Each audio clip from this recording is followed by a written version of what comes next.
அனைவருக்கும் வணக்கம். இந்த வீடியோவில் என்ன பார்க்க போகிறோம்னா, கோடீஸ்வரர் கனவு நினைவாக ஒரு எளிய வழியை பற்றி தான் பார்க்க போகிறோம். சரி வாங்க ஸ்ட்ரெயிட்டாக வீடியோக்குள்ளே போயிடலாம். பொதுவாக மக்களில் பலருக்கும் கிட்டத்தட்ட ஒரே இலக்குகள், தேவைகள், கனவுகள், ஆசைகள் இருப்பதை கவனித்திருக்கிறீர்கள். இவர்கள் அனைவருக்கும் காணப்படும் ஒரு பொதுவான ஒற்றுமை ஒரே ஒரு வருமானத்தை கொண்டு பல்வேறு நிதி இலக்குகளை நிறைவேற்ற போராடி கொண்டிருப்பது தான்.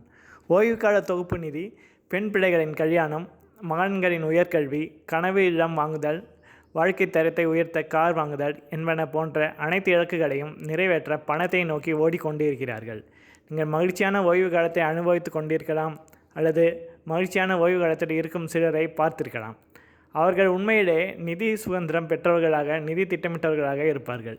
இந்தியாவை பொறுத்தவரை சுமார் 65% பேர் பணி ஓய்வு காலத்திற்கு பிறகும் வேலை பார்த்து கொண்டிருக்கிறார்கள். பணி ஓய்வுக்கு பிறகு வேலை பார்ப்பது மகிழ்ச்சியான விஷயமாக நிச்சயமாக இருக்காது. பெரும்பாலான பணி ஓய்வு பெற்றவர்கள் பிள்ளைகளை சார்ந்து அல்லது கூட்டு குடும்ப உறுப்பினர்களாகவே இருக்கிறார்கள். இவர்கள் தங்களின் பிள்ளைகள் சிறப்பான கல்வியை பெற அதிக தொகையை செலவிட்டவர்களாக இருக்கிறார்கள். மேலும் இந்தியர்கள் சராசரி ஆயுள் காலம் 67 ஆண்டு என்பது 67 ஆண்டுகளாக அதிகரித்துள்ளது 77 ஆண்டுகளாக அதிகரித்துள்ளது. ஒருவர் தோராயமாக 80 ஆண்டுகள் உயிர் வாழ வேண்டியது இருக்கிறது. போதுமான அளவுக்கு பணம் சேர்த்து வைக்கவில்லை எனில் கையில் பணம் இல்லாமல் ஓய்வு காலத்தை சமாளிப்பது பெரும் கஷ்டமாக இருக்கும். இந்த நிலையில் ஒவ்வொருவருக்கும் வராமல் இருக்க வேண்டுமெனில் அவர்கள் அவசியம் என்ன செய்ய வேண்டும்? ஓய்வு காலத்துக்கான திட்டமிடலை இளமையிலே ஆரம்பிக்க வேண்டும். அப்போதுதான் கோடீஸ்வரராக ஓய்வு பெற முடியும்.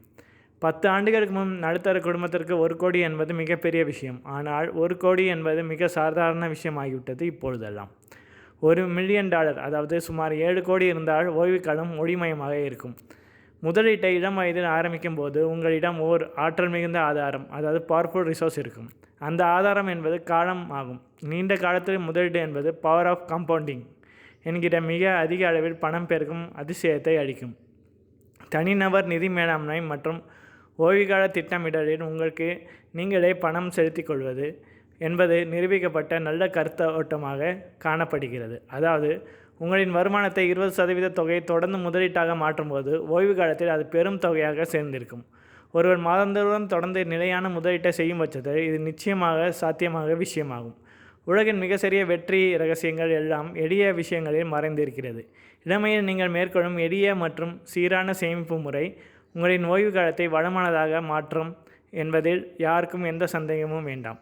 முன்கூட்டியே முதலீட்டை ஆரம்பிப்பது அல்லது பணம் சம்பாதிப்பவர்கள் ஆரம்பம் முதலே தனது எதிர்கால இலக்குகளை ஒரு குறிப்பிட்ட அளவு தொகையை எடுத்து வைப்பது என்பது நம்மவர்களிடம் பெரும்பாலானும் நடப்பதில்லை.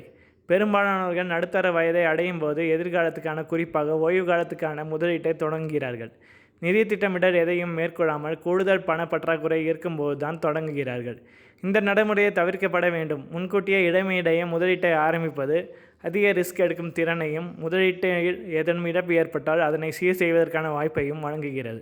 கூடவே கூடுதல் தொகுப்பு நிதியையும் வழங்குகிறது. ஒரு எளிய முதலீட்டை ஒழுங்கு உங்களை நிதி சுதந்திரம் அடைய வைக்கவும், ஓய்வு காலத்தில் பணத்துக்காக யாரிடையும் கையையும் ஏந்தாமல் சுதந்திரமாக செயல்படவும் வைக்கிறது. நீங்களும் சீக்கிரமாக இது செஞ்சால் கோடீஸ்வரன் ஆகலாம். நன்றி.